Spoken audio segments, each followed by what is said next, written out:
പ്രിയ കലാസ്നേഹികളെ, team friends അവതരിപ്പിക്കുന്ന ലഘുനാടകം വിരിയാൻ കൊതിച്ച പൂക്കൾ ഏതാനും നിമിഷങ്ങൾക്കകം ആരംഭിക്കുന്നതാണ്. ഇതിലെ കഥയും കഥാപാത്രങ്ങളും തികച്ചും സാങ്കല്പികം മാത്രം. വിരിയാൻ കൊതിച്ച പൂക്കളിലേക്ക് ഒരെത്തിനോട്ടം. വീട്ടുകാരുടെ എതിർപ്പിനെ അവഗണിച്ച് വിവാഹം കഴിച്ചു എന്നതിൻ്റെ പേരിൽ ഇരു കുടുംബത്തിൽ നിന്നും ഒറ്റപ്പെട്ട് കഴിയുന്ന പ്രിൻസിൻ്റെയും ജെസ്സിയുടെയും കുടുംബത്തിലേക്ക് ആകസ്മികമായി കടന്നുവരുന്ന സംഭവ വികാസങ്ങളാണ് കഥയുടെ സാരാംശം. ഇനി അവർ ഒറ്റയ്ക്കല്ല. അല്പസമയം അവർ നമ്മോടൊപ്പമാണ്. അവരുടെ സന്തോഷങ്ങൾ നമ്മുടെയും സന്തോഷങ്ങളാണ്, അവരുടെ ദുഃഖങ്ങൾ നമ്മുടെയും. വിരിയാൻ കൊതിച്ച പൂക്കൾ ലോകത്തേക്ക് എല്ലാവർക്കും സ്വാഗതം. പുകവലിയും മദ്യപാനവും ആരോഗ്യത്തിനും സമൂഹത്തിനും ഹാനികരം. വിരിയാൻ കൊതിച്ച പൂക്കൾ.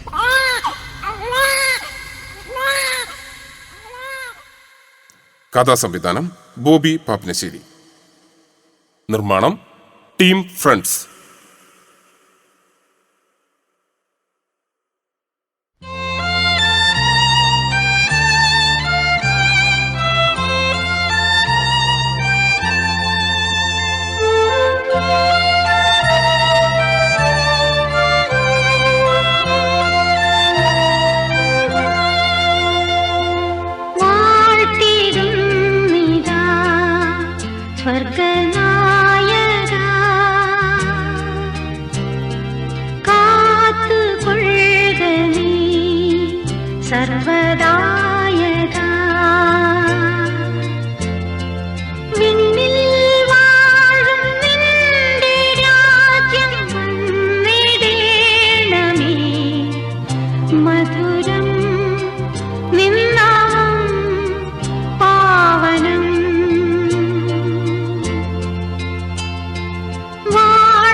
Hello hello hello. എവിടെ എത്തി? ഓക്കെ.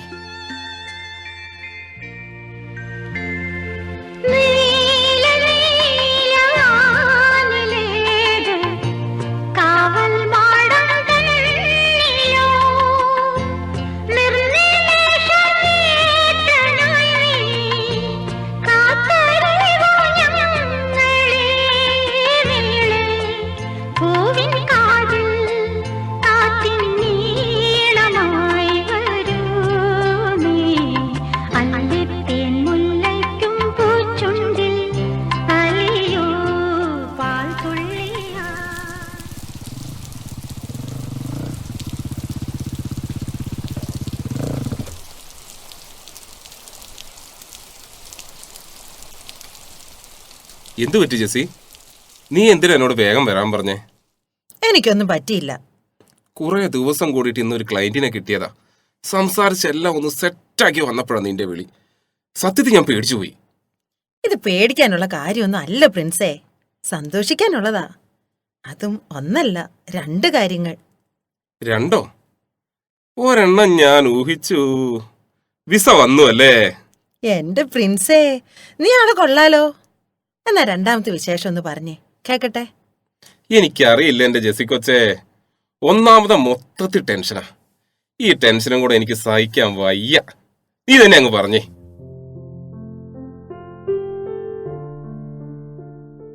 ഇതെന്താ സാധനം? പ്രിൻസൂട്ടാ, നമ്മുടെ ഇടയിലേക്ക് ഒരാളും കൂടെ വരാൻ പോണൂന്ന്.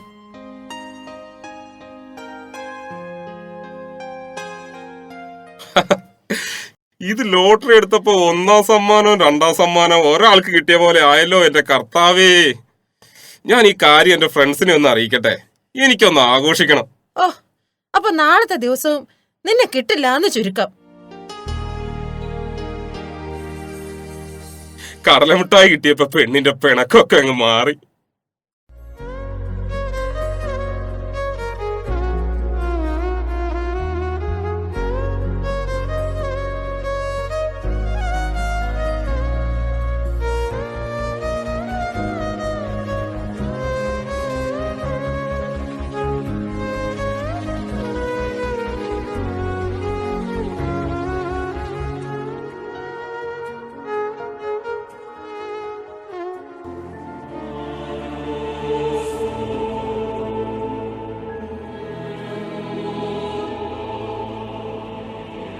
ഞാനൊരു കുഞ്ഞു പൊട്ടായി എൻ്റെ അമ്മയുടെ ഗർഭപാത്രത്തിൽ പറ്റിപ്പിടിച്ചിരിക്കുന്നു.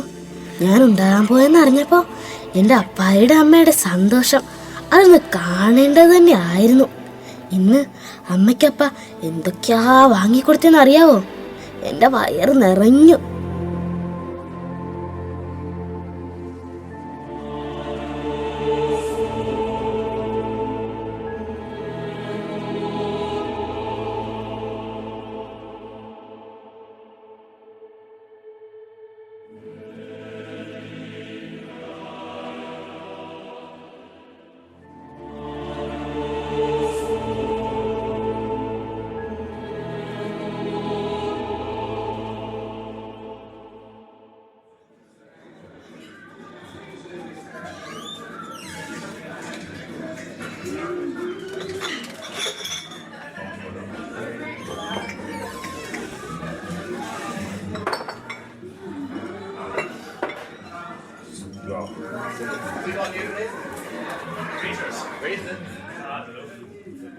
എന്നാലും എൻ്റെ പ്രിൻസേ, നീ ആള് കൊള്ളാലോ. എന്നാലും കല്യാണം കഴിഞ്ഞ് ഇത്ര പെട്ടെന്ന് നീ പണിയൊപ്പിച്ചല്ലോടാ, അതും ഭാര്യയ്ക്ക് അയർലാൻഡിലേക്കുള്ള വിസയും. ഇതിലൊന്നും ചെലവൊതുക്കാൻ നീ കരുതണ്ട. ഒഴിയടാ ഒന്നൂടെ.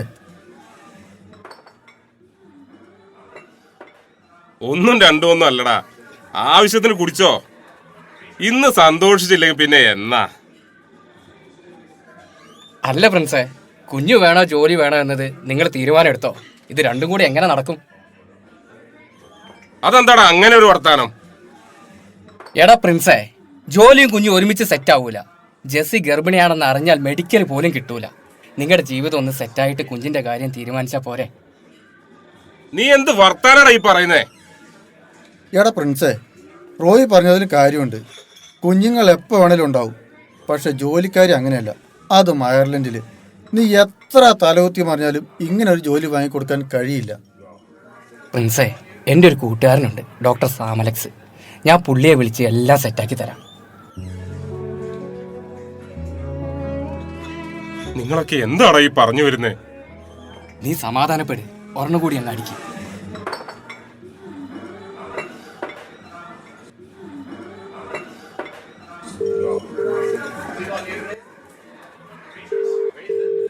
ഹലോ, ഡോക്ടർ എവിടെയാണ്? റോയി, ഞാൻ ഹോസ്പിറ്റലിലാ. ഒരു അത്യാവശ്യ കാര്യം നിന്നോട് പറയാനുണ്ട്. തിരക്കില്ലെങ്കിൽ വോൾഗ ബാർ വരെ ഒന്ന് വരാമോ? ഇന്ന് ഞാൻ ഫുൾ ടയർഡാ. എനിക്ക് ഗുണമുള്ള കേസാണെങ്കിൽ ഞാൻ വരാം.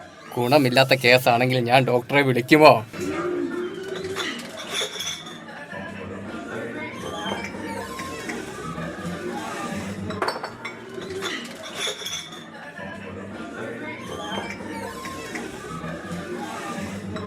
ഡോക്ടറെ, ഇത് ജോൺ, ഇത് പ്രിൻസ്. ഡോക്ടർ ഇരിക്കേ. എന്താ ഇന്ന് ഫുൾ തിരക്കില്? അത് ആ കോളനിയിൽ ഒരു മെഡിക്കൽ ക്യാമ്പ് ഉണ്ടായിരുന്നു. കുറേ അയ്യോ പാവങ്ങൾ. എന്നെ പോലുള്ളവരെ സഹായിച്ചല്ലേ പിന്നെ വേറെ ആര് സഹായിക്കാനാ? എന്താ റോയി, നിനക്കെന്തോ പറയാനുണ്ടെന്ന് പറഞ്ഞേ? ഈ പ്രിൻസിന്റെ ഭാര്യയ്ക്ക് ഒരു ജോലി സെറ്റായിട്ടുണ്ട്, അതും അയർലൻഡിൽ നേഴ്സായിട്ട്. അതാണോ പ്രശ്നം? അതല്ല, ഇവന്റെ ഭാര്യ ഗർഭിണിയാണ്. അതൊരു പ്രശ്നമാണല്ലോ.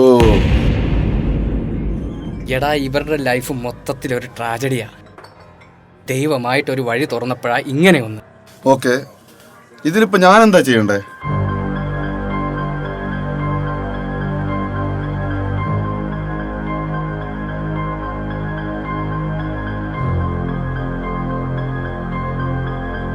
കളയണം, കുഞ്ഞിനെ അബോർട്ട് ചെയ്ത് കളയണം.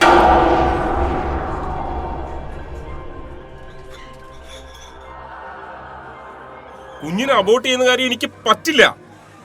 ജെസ്സിയെ കൺവിൻസ് ചെയ്യുന്ന കാര്യം എനിക്ക് ആലോചിക്കാൻ പോലും വയ്യ. അബോർഷൻ പാപമാണ്. എത്രയെത്ര കുഞ്ഞുങ്ങളാ ഇങ്ങനെ കൊല്ലപ്പെടുന്നേ. ഇതെല്ലാം പറയുന്നത് ആരാന്നറിയാമോ? അബോർഷൻ ചെയ്യുന്നതിൽ വല്ല റെക്കോർഡും ഉണ്ടെങ്കിൽ അത് ലഭിക്കേണ്ടവനാണ് ഇവൻ, ഡോക്ടർ സാമലക്സ്. അതേടാ, ആ റെക്കോർഡ് എനിക്ക് തന്നെയാ. അതിലൊരെണ്ണം നിന്റെ അല്ലായിരുന്നോ? അങ്ങനെ ഉണ്ടാക്കിയെടുത്താടാ ഡോക്ടർ സാമലക്സിന്റെ സാമ്രാജ്യം.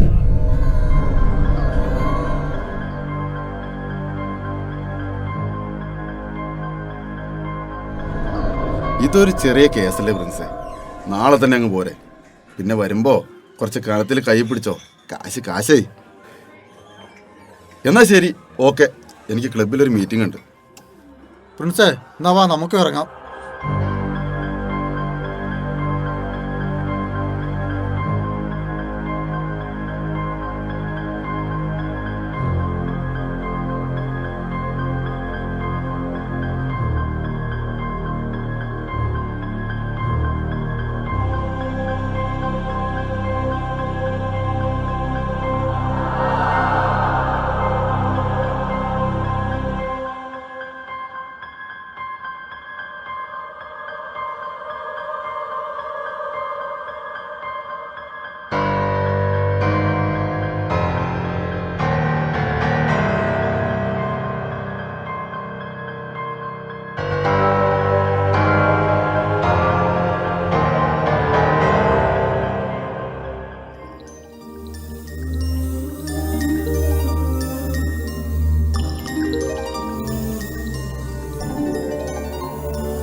വെണ്ണിന്നേറുകയിലെ സിന്ദൂരമോ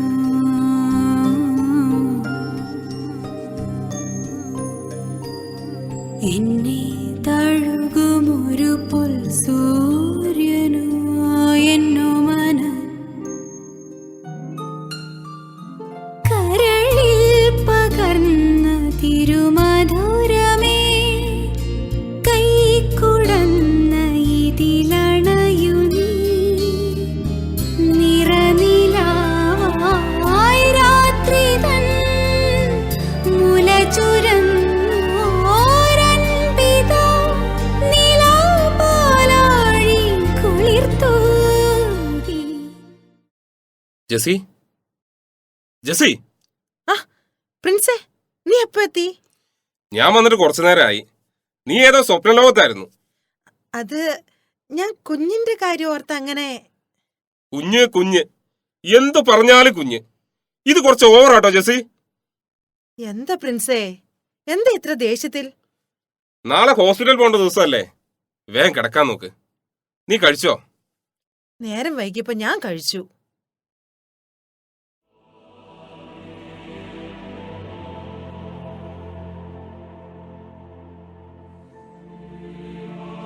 ഇന്നെന്താണോ അപ്പയ്ക്ക് ഇത്ര ദേഷ്യം? ചുമ്മാ എൻ്റെ അമ്മയെ വഴക്കു പറയാ. എന്നോട് ഒന്നും സംസാരിച്ചില്ല. വയറിലിരുന്ന് ഞാൻ ഇളകുമ്പോൾ എൻ്റെ അമ്മയ്ക്ക് വേദിക്കാവോ? വേഗം പുറത്തു വന്ന് എനിക്കെൻ്റെ അമ്മയപ്പം കാണാൻ കൊത്തിയായി.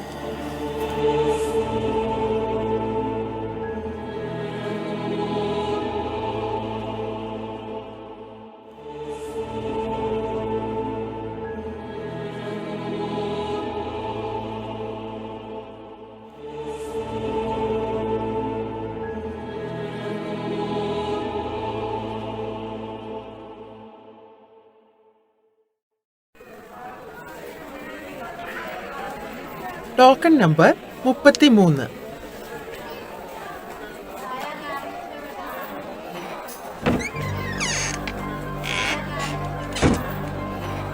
സ്കാനിങ്ങിന്റെ റിപ്പോർട്ട് കിട്ടിയോ? ഇല്ല.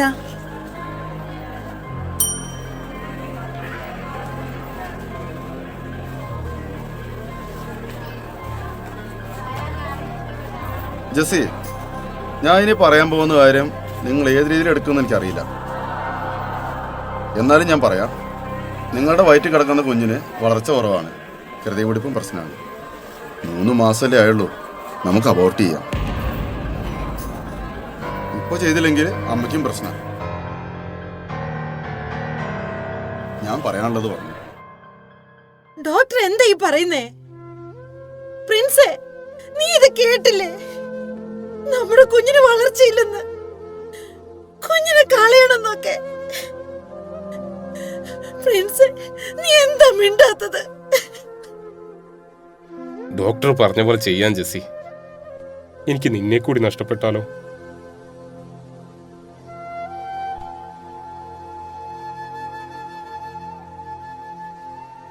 പെട്ടെന്ന് തന്നെ കുറച്ച് ടെസ്റ്റുകൾ ചെയ്യണം. ഇന്ന് തന്നെ അബോർട്ട് ചെയ്യാം. നീണ്ടു പോയാൽ കോംപ്ലിക്കേഷനാണ്. എന്റെ ദൈവമേ,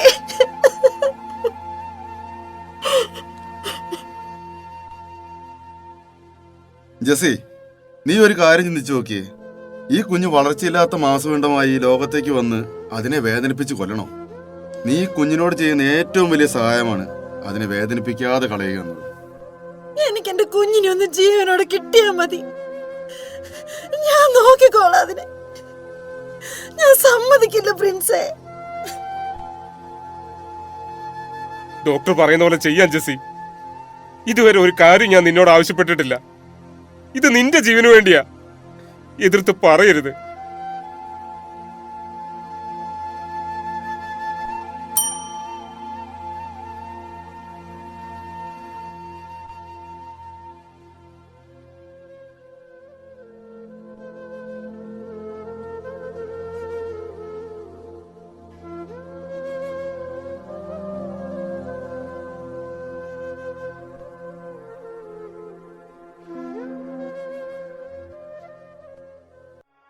പ്രിൻസേ, നമ്മൾ പറഞ്ഞ പോലെ കാര്യങ്ങളൊക്കെ സെറ്റാക്കാം.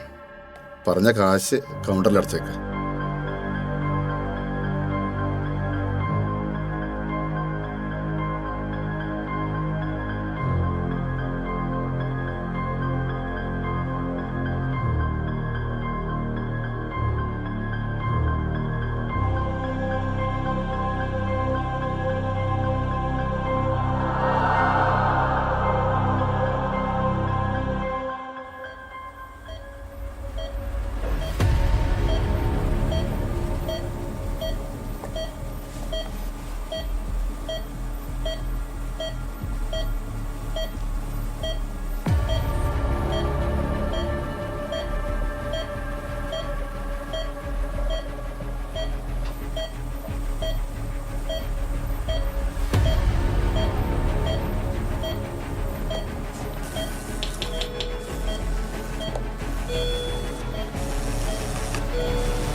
അരണ്ട വെളിച്ചത്തിൽ ഡോക്ടർ മൂർച്ചയുള്ള ആയുധവുമായി വന്നപ്പോൾ ഞാൻ പേടിച്ചു മാറി. എൻ്റെ പ്രതിഷേധം വകവെക്കാതെ എൻ്റെ കുഞ്ഞു കാൽ വിരലുകളെ അയാൾ നുറുക്കിയെടുത്തു. വേദന കൊണ്ട് ഞാൻ പുളഞ്ഞു. പിന്നീട് എൻ്റെ കാലുകൾ, കൈകൾ, ഉടൽ എല്ലാം അവർ കലക്കിയെടുത്തു. ഒരു ചെറിയ ഭ്രൂണമായിരുന്നെങ്കിലും എനിക്കുമുണ്ടായിരുന്ന ഒരു ആത്മാവ്. ഞാൻ കണ്ടു എൻ്റെ അപ്പയുടെയും ഡോക്ടറുടെയും മുഖത്ത് സന്തോഷം. ഒന്നും അറിയാത്ത പാവം എൻ്റെ അമ്മ. അങ്ങനെ എൻ്റെ ആത്മാവും നിലാവിൻ്റെ കൽപ്പടകൾ കയറി യാത്രയായി.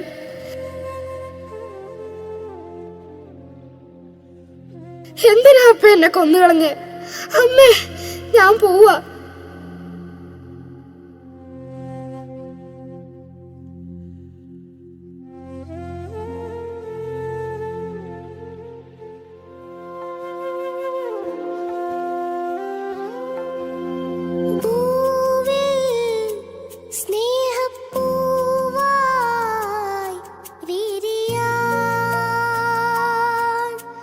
സൗരഭ്യം ചൊരിയാ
എന്തിനാ അപ്പ എന്നെ കൊന്നുകളഞ്ഞ്? അമ്മേ, ഞാൻ പോവാ. കളയണം, കുഞ്ഞിനെ അബോർട്ട് ചെയ്ത് കളയണം. എനിക്ക് എന്റെ കുഞ്ഞിനെ ഒന്ന് ജീവനോട് കിട്ടിയാൽ മതി. ഞാൻ നോക്കിക്കോളാം അതിനെ. ഞാൻ സമ്മതിക്കില്ല പ്രിൻസേ. എന്തിനാ അപ്പ എന്നെ കൊന്നുകളഞ്ഞ്? അമ്മേ, ഞാൻ പോവാ.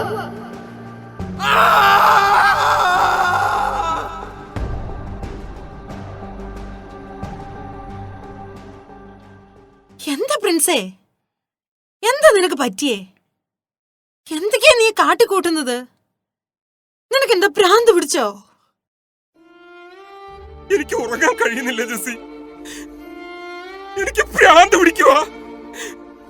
നമ്മുടെ കുഞ്ഞ്, അതിന് നമുക്ക് എന്ത് ചെയ്യാൻ കഴിയും പ്രിൻസേ? നമ്മുടെ വിധി. നമ്മുടെ വിധിയല്ല ജെസ്സി, ഞാൻ വരുത്തി വെച്ച വിധി. ഞാനാ കൊന്ന നമ്മുടെ കുഞ്ഞിനെ. നീ എന്താ പറഞ്ഞേ?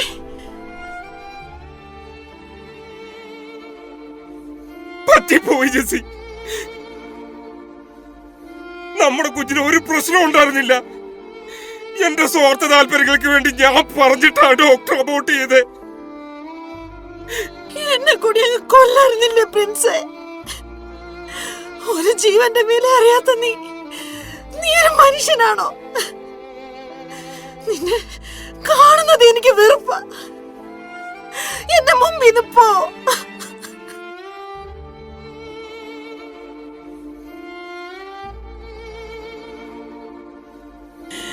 എന്റെ ദൈവമേ, ഞാനും കൂടി കൂടിയാണല്ലോ എന്റെ കുഞ്ഞിനെ.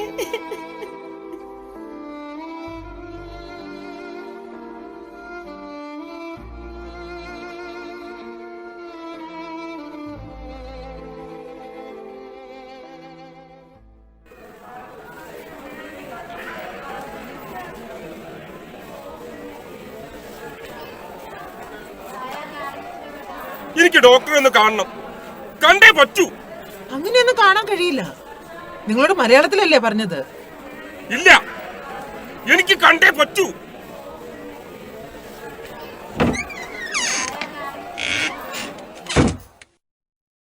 ഡോക്ടറെ, എനിക്ക് ഉറങ്ങാൻ കഴിയുന്നില്ല. കുഞ്ഞിന്റെ നിലവിളി എനിക്ക് ഭ്രാന്ത് പിടിക്കുക. അതിന് ഇത് ഭ്രാന്താശുപത്രി അല്ലല്ലോ പ്രിൻസേ. നിങ്ങളാണ് എന്റെ കുഞ്ഞിനെ കൊന്നേ. ഞാൻ എല്ലാരോടും വിളിച്ചു പറയും. ആട്ടും തോലണിഞ്ഞ ചെന്നായിയാണ് നീ. നിന്നെ ഞാൻ വെറുതെ വിടില്ല.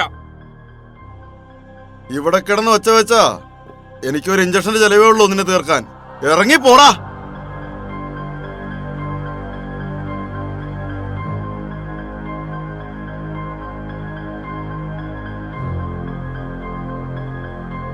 പ്രിൻസേ, നിന്റെ ഈ അവസ്ഥയ്ക്ക് കാരണം ഈ സാമല്ലേ? അവനെ അങ്ങ് കൊന്നേരെ.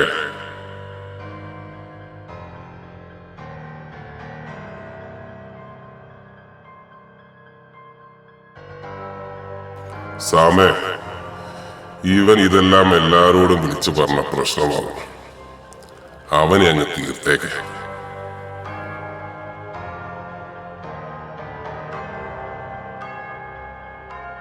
നീ ഇവിടെ ഇരിക്കേ, ഞാൻ ഇപ്പൊ വരാം.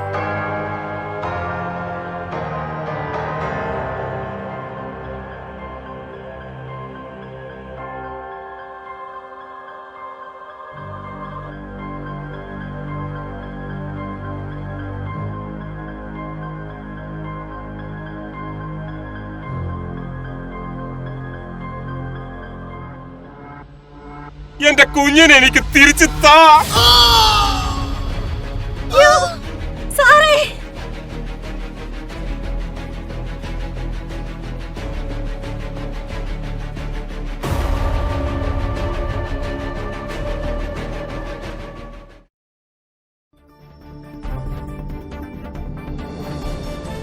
ഇപ്പോൾ കിട്ടിയ വാർത്ത. പ്രശസ്ത ഗൈനക്കോളജിസ്റ്റും സിറ്റി ഹോസ്പിറ്റൽ ഉടമയുമായ ഡോക്ടർ സാം അലക്സ് കൊല്ലപ്പെട്ടു. പ്രതിക്കായി പോലീസ് തിരച്ചിൽ ഊർജിതമാക്കി.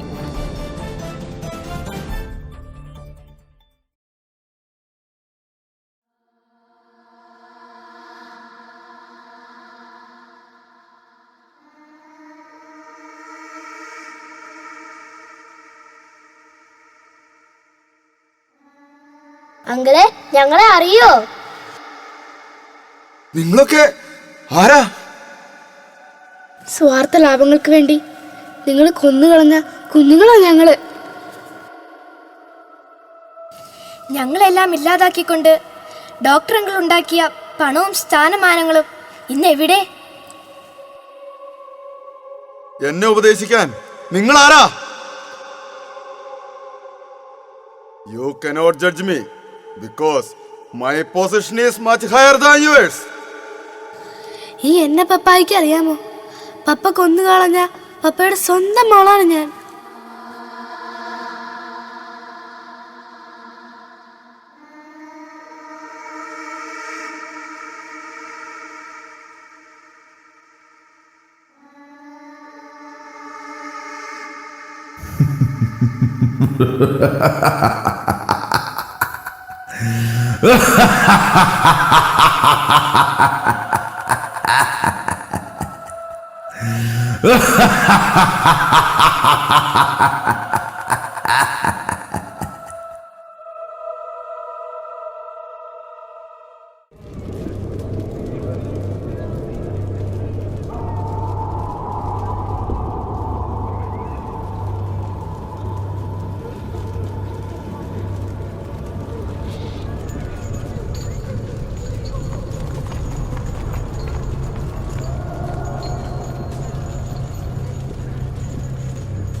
സിസ്റ്ററെ, എൻ്റെ പേര് പ്രിൻസ്.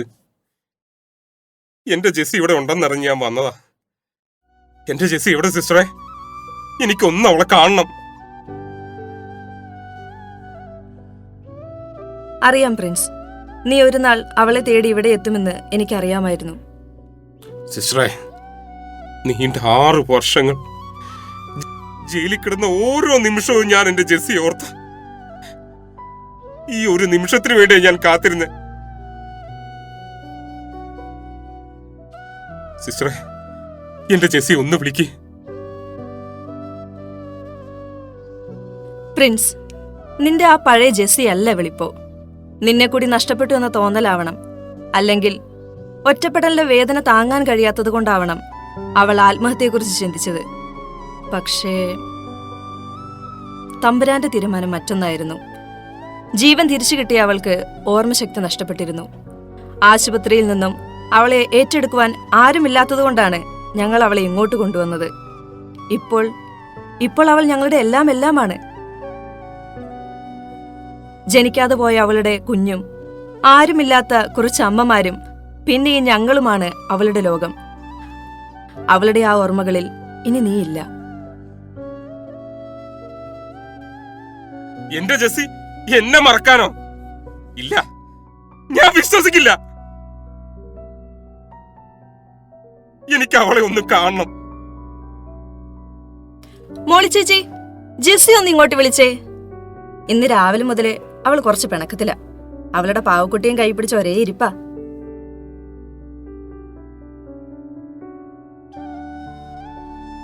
ജെസ്സി, മോളൊന്ന് ഇങ്ങോട്ടൊന്ന് വന്നേ. കൊച്ചിനെ കാണാനേ ഒരാള് വന്നിട്ടുണ്ട്. കൊച്ചിനെ ഒന്ന് ഉറക്കി വരികയായിരുന്നു. കരച്ചിലോട് കരച്ചില്. ഒന്നും കഴിച്ചിട്ടുമില്ല.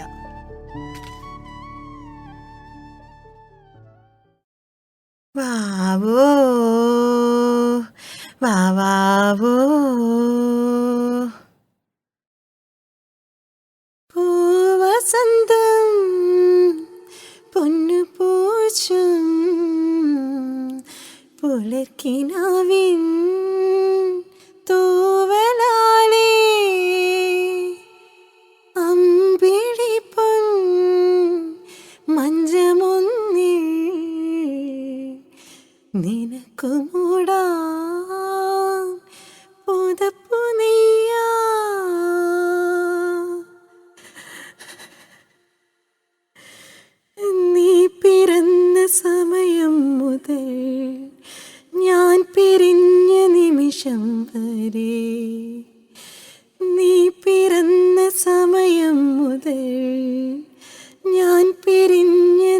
നിമിഷം വരെ ഉല്ലാസം ആനന്ദം കുഞ്ഞോനേ.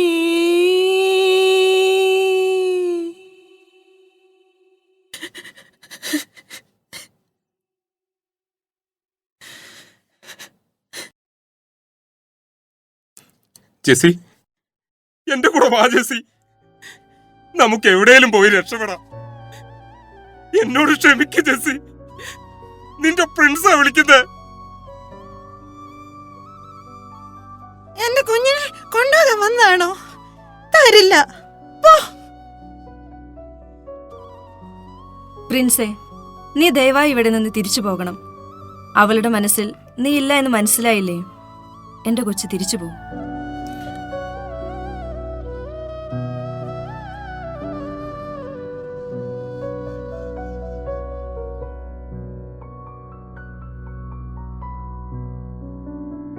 ഞാൻ പോവുക സിസ്റ്ററെ, ഇനിയൊരു തിരിച്ചുവരവില്ല.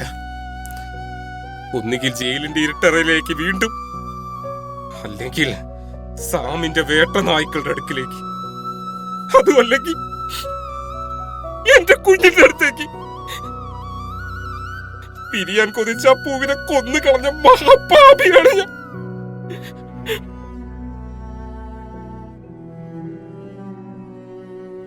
സിസ്റ്ററെ, അവക്ക് എന്തെങ്കിലും ഓർമ്മ തിരിച്ചു വരുമ്പോ അവളോട് പറയണം ഞാൻ അവളെ തേടി വന്നെന്ന്. ജെസ്സിക്ക് ഇഷ്ടപ്പെട്ട ഈ കടലമിഠായി അവക്ക് കൊടുക്കണം. ഞാൻ പോകുക. എനിക്കേകും മുറിവുകളെല്ലാം മറന്നു ഞാൻ നിന്നെയും കാത്തിരിക്കാം. നീ എനിക്കേകും മുറിവുകളെല്ലാം മറന്നു ഞാൻ നിന്നെയും കാത്തിരിക്കാം. നീറുന്ന നെഞ്ചിലെ സാന്ത്വനമായി നിന്റെ തണലായി ചേർന്നിരിക്കാം. നീറുന്ന നെഞ്ചിലെ സാന്ത്വനമായി നിന്റെ തണലായി ചേർന്നിരിക്കാം. എന്നും ഇടയന്റെ മനമോടെ ഞാൻ. ദിനംപ്രതി ഭ്രൂണഹത്യയിലൂടെ കൊല്ലപ്പെടുന്ന കുഞ്ഞുങ്ങളുടെ വേദനയാണ് ഈ നാടകത്തിലൂടെ ഞങ്ങൾ അവതരിപ്പിച്ചത്. അവർക്കുമുണ്ട് ഈ ഭൂമിയിൽ ജീവിക്കാനുള്ള അവകാശം, അവർക്കുമുണ്ട് സ്വപ്നങ്ങൾ. കഥ സംവിധാനം ബോബി പാപ്പിനിശ്ശേരി. നിർമ്മാണം ടീം ഫ്രണ്ട്സ്. കഥാപാത്രങ്ങൾ: പ്രിൻസ് ഷാൻ പുതുപ്പറമ്പിൽ, ജെസ്സി ഷെറിൻ ജിൻസ് കാട്ടൂർ, സാം അലക്സ് ജോബിൻ പുതുപ്പറമ്പിൽ, കുഞ്ഞ് തെരേസ ബോബി പാപ്പിനിശ്ശേരി, റോയ് മനു പുതുപ്പറമ്പിൽ, ജോൺ ആശിഷ് ആലപ്പാട്ട്, സിസ്റ്റർ സന്യ ബോബി പാപ്പിനിശ്ശേരി, നേഴ്സ് ഷിജി ഷാൻ പുതുപ്പറമ്പിൽ, മോളി മീനു ജോബിൻ പുതുപ്പറമ്പിൽ. പിശാചായി അഭിനയിച്ചത് അജോ. പിന്നെ നമ്മുടെ സ്വന്തം മാലാകമാർ റേച്ചൽ, ഇസ, അൻസ, ആമിയ, ആൻമരിയ. കഥാപാത്രങ്ങൾക്ക് ശബ്ദം നൽകിയവർ: ബോബി പാപ്പനിശ്ശേരി, ലിൻഡോ നെടുമ്പുള്ളി, നീതു ആലപ്പാട്ട്. നീ എൻ്റെ മകനല്ലേ, നീ നന്ദിയുടെ ഒരു വാക്ക്. സെന്റ് ജോസഫ് ചർച്ച് കാഞ്ഞിരപ്പുഴ വികാരി ഫാദർ ഐബിൻ കൽത്താറയ്ക്കും ശബ്ദവും വെളിച്ചവും തന്ന് ഞങ്ങളോട് സഹകരിച്ച KV light and sound Kanjirappuzha, Sams recording studio Palakkad, തിരുനാൾ കമ്മിറ്റി അംഗങ്ങൾക്കും ഇടവക സമൂഹത്തിനും പ്രിയ കലാസ്നേഹികളായ നിങ്ങൾ ഓരോരുത്തർക്കും ഹൃദയത്തിൻ്റെ ഭാഷയിൽ നന്ദി അറിയിക്കുന്നു.